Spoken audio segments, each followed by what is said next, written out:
Hi.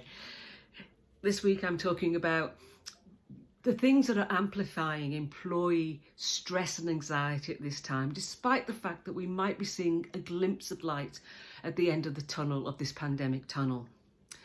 And there's a lot of uncertainty still, so we need to build a workforce that's resilient in the face of that uncertainty, ambiguity now, not tomorrow. That's going to be too late.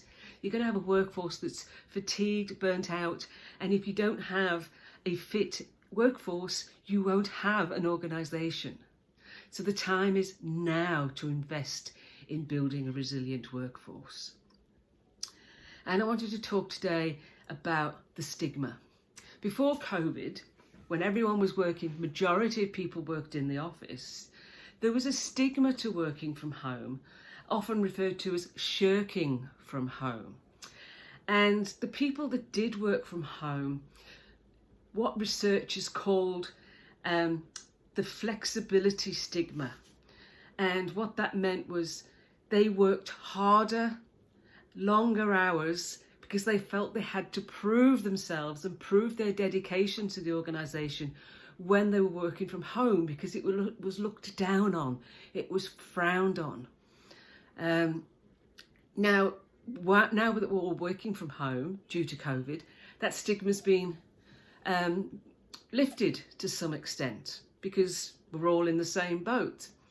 But what when we return to the office? Some of us do, some of us don't, some of us do a bit of both.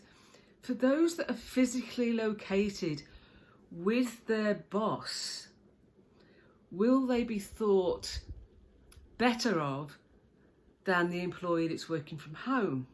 And one of the reasons that makes me think about that is there's been a massive increase in the use of surveillance technology to monitor employees working from home. Bosses, I'm not called the leaders, bosses are using surveillance technology to measure keystrokes, to have cameras that tell them what's on the employee's screen, how long they're sitting in front of the computer, which tells me that with that mindset, when we go back into the office, the employee who is better thought of is the one that the manager, the boss, has line of sight of, because that's the mentality that it's not going to change.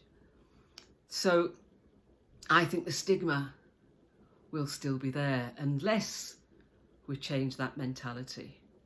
We need a workforce resilient now.